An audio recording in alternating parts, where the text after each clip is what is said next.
My name's Steven. I'm the founder of Wiza, and today we're really excited to announce our new product called Wiza Enrich. So Wiza Enrich is very similar to how you would use Wiza today, but it gives you quite a bit more data, and for every prospect you find, it's going to enrich that with over 30 different data points which you can select from. So I'm just wanted to quickly show you how it works and how you can run an enriched scrape using Wiza. So first thing, like always, is going to be to put together a search on LinkedIn Sales Navigator. So I am looking for some CEOs in California with a company headcount of 1,000 to 5,000 in the computer software industry. So we've got 405 of those, and we're just going to hit export emails with Wiza. It's going to take me into my Wiza account now, and I'll be asked to name my list. I'll name it California CEOs. And then now I've got three options available to me. The first option is I can scrape only. And what that does is it will scrape the results of the search without finding any email addresses for anyone within there. So if you just want the names, the links to the LinkedIn profiles, and the basic information that's available on their LinkedIn profile, this is what you'd use. It's completely free as long as you're on any of our premium plans. Next level from there is scrape and find emails. This is what we call Wiza Prospect, and it's the main product so far, and you're probably familiar with using this. So it will scrape the LinkedIn search, and also we'll do our best to go out, figure out their professional email, and then verify that email and report it back to you with 99% deliverability. So that's scrape and find emails. And the new category is full enrichment. So extract, find professional emails, and enrich with over 30 data points. So you'll notice it says matches here. This middle section was a prospect, utilizes credits when you do a search. For full enrichment, we utilize matches, and I'll explain more about why it's called matches, but you'll see I'm got mine broken down here, the number of credits that I have, which is unlimited, and the number of matches that I have. So let's click full enrichment and go on to the next step. So like usual, it's going to ask how many people I want to scrape. We're going to select 405, which is the size of the search. We're going to skip leads that we've already discovered just in case we've got some duplicates there. And then it's going to tell us the cost and how long it's going to take. So about 13 minutes for this one here. We're going to head to the next step. Here's where it gets different. So Enrich is now asking us, hey, what information do you want? Because there's quite a bit. By default, it's going to check everyone off. And then it's going to ask, what do you require? So this is why it's called matches. We are only going to charge you and only going to return back prospects that we actually find data for. So if you say, hey, I really need personal emails, you check mark this, and we're only going to return the list back where we also found their personal emails. That means if you purchase the growth plan with 2,500 matches, you know that of those 2,500, you're going to get personal emails for every single one of those matches. So, based on what you're looking for, you're going to find 100% of what you need. So out of what you can require phone numbers, you can require work emails, you can require personal emails, and you can require specific social networks. We recommend leaving social networks off because it just gives you a lower percentage. And unless you're doing this just to figure out social media information, then there's not much of a point of selecting all of these. So I'll tell you the main reason that we use this product internally is for personal emails. And the reason is, while we're not actually emailing our prospects personal emails, we send to their work emails. The reason we want their personal ones are to be able to upload these lists of people to Facebook, Instagram, and Twitter with those personal email addresses, which is what most people sign up for those social networks with. And then Facebook's going to match those to specific profiles, and now we can deliver ads to the exact same people that we're sending cold outreach to. So if you can picture like the amount of omnipresence that we have in the prospect's mind when they're getting emails from our sales team, they're getting marketed to on Facebook, Instagram, and Twitter at a very low cost, 25 cents, we're now all over the place for that prospect, and it gives that impression of like, whoa, you guys are everywhere. So this is key to us, is personal emails. The other info is just a nice to have, so we're not going to check it off. If you wanted to send emails at the same time, you might check off work emails as well. For now, let's just grab the personal emails. And then here's all the info that's included. So there's company related info, like the year it was founded, the size of the company, industry. This is a drop down of companies, so their geography, more information, the company's social network, the contacts info, the title. So what we're going to do is include everything, and then I'm going to jump into the spreadsheet when it's finished, and I'm going to show you all that data. So let's just hit start now. Great, it's running now. So I'm going to take a quick pause here, and I'll be back once this is done.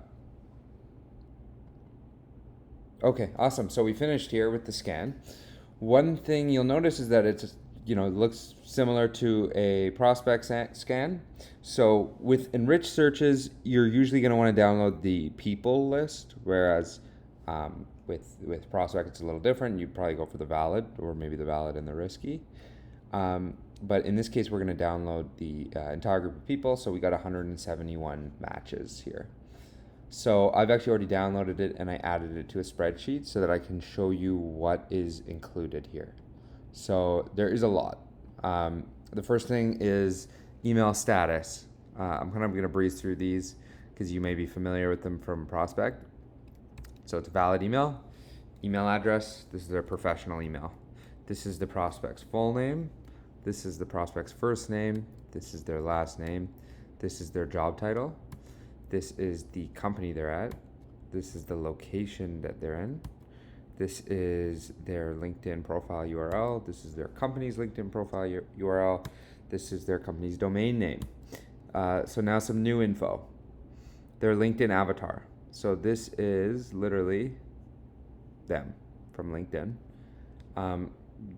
Could be useful. Again, this is we're trying to get as much info in here, so you can use it however you feel it's needed.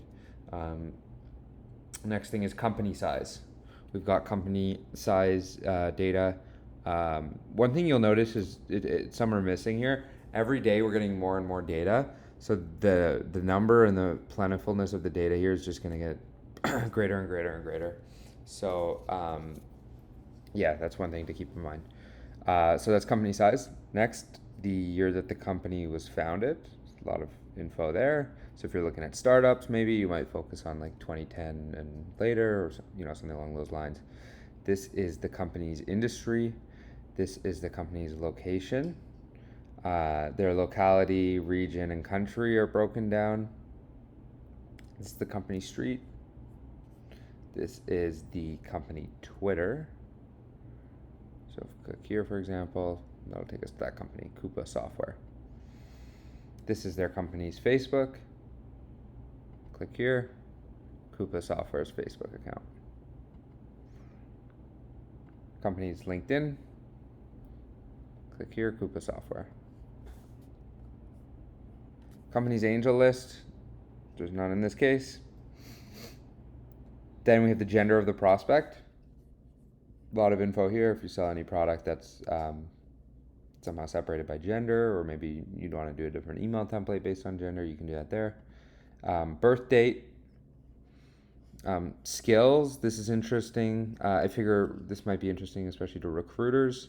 So this is from their LinkedIn profile. Any skill that they find that they've mentioned in their profile. So you might look for specific skills across a search of people. So I see this as being really helpful for recruiters. Interests also pulled. Industry. this is a separate person industry, you'd probably go with the one that's at the company they're working at.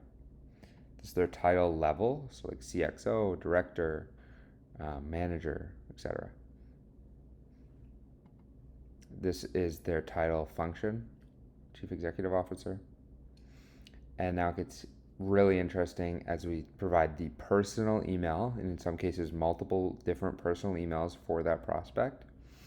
Now, there's a lot of reasons why this is useful. I've touched on the one with custom audiences. So I can download this, I can upload these custom audiences to Facebook or another marketing tool, and I'll be able to deliver ads to all these prospects while I reach out to their professional emails.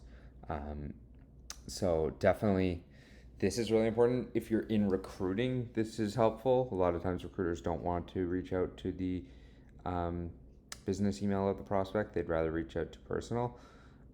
Or if you're in sales and you feel comfortable enough to send it to both a personal email and a professional email, you may be able to do that depending on where they're located and the laws around that.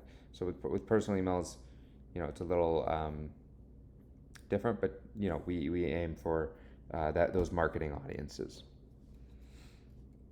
So lot of personal email info.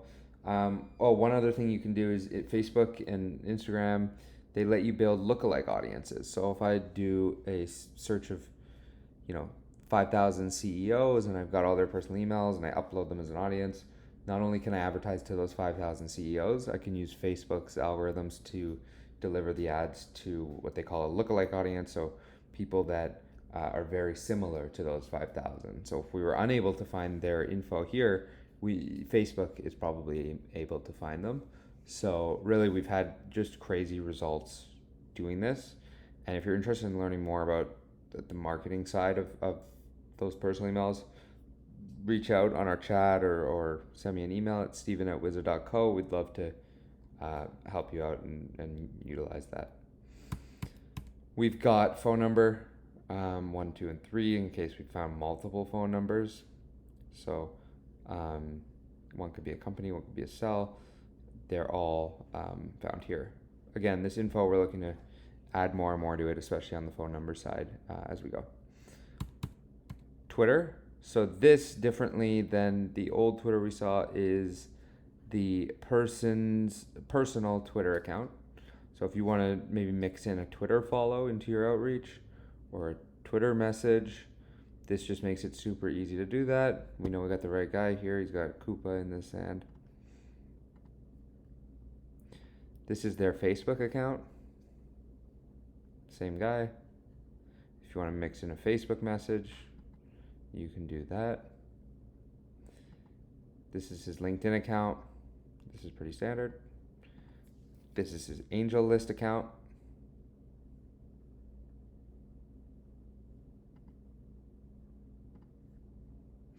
The location of the prospect, the old location info was company.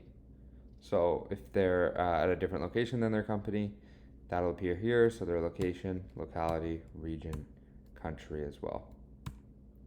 So just tons of info here, and we're really excited to see how you guys are gonna use this. We'd love to hear more about how you're using it, and if you have any questions, let us know. 2 quick points to mention. Wiza also now lets you upload custom lists. So if you've already done a Wiza list and you figure, hey, I actually want some of that info that we have here, just upload it here and you'll be able to select a full enrich scan as well. The other thing is you might say, hey, I want professional emails, certainly, right? So the most cost-effective way of doing that is to first export this search as a normal prospect list, get your info, maybe these 40 valids, and then you can upload this and only enrich the 40s that you have valids for.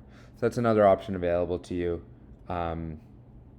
But yeah, we're really excited to see how you're going to use it. Any questions, I'm at steven@wiza.co. Our live chat's available in the bottom right corner here. And yeah, thanks for watching.